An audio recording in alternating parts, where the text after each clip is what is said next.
शिवजी सदा सहाय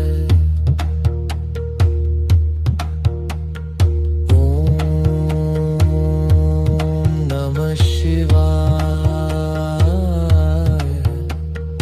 गुरुजी सदा सहाय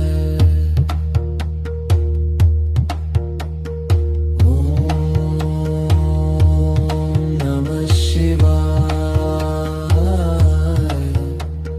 शिवजी सदा सहाय ओम नमः शिवाय गुरुजी सदा सहाय ओम नमः शिवाय शिवजी सदा सहाय ओम नमः शिवाय गुरुजी सदा सहाय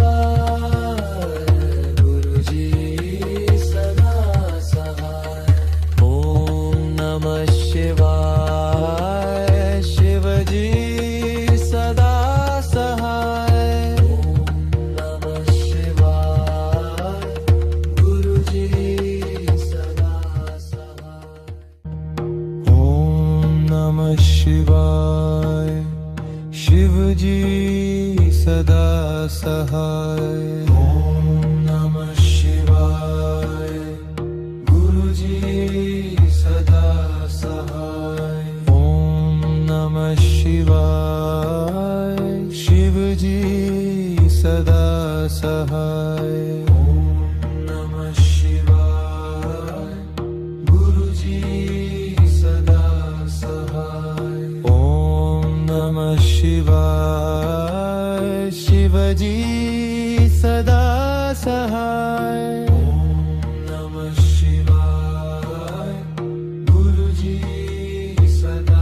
सहाय ओम नमः शिवाय शिवजी सदा सहाय ओम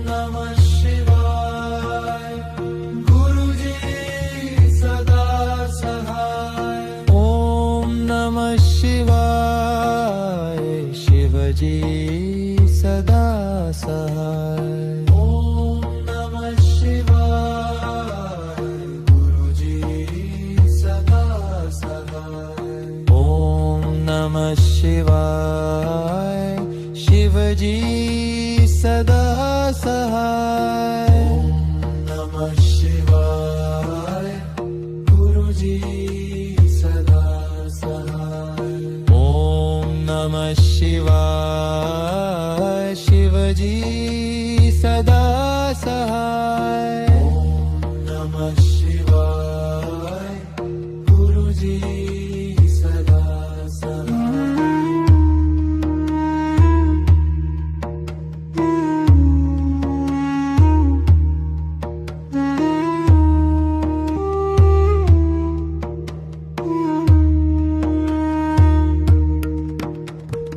ओम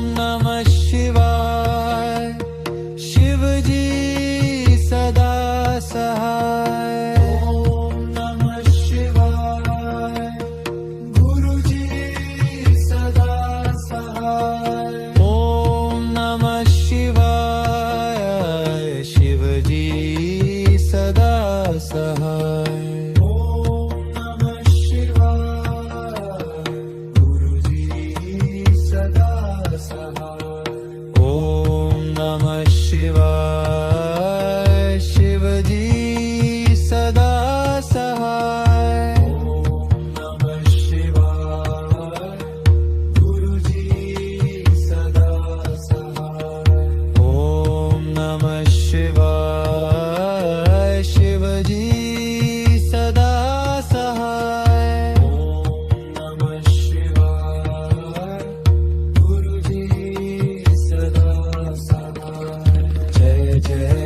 गुरुजी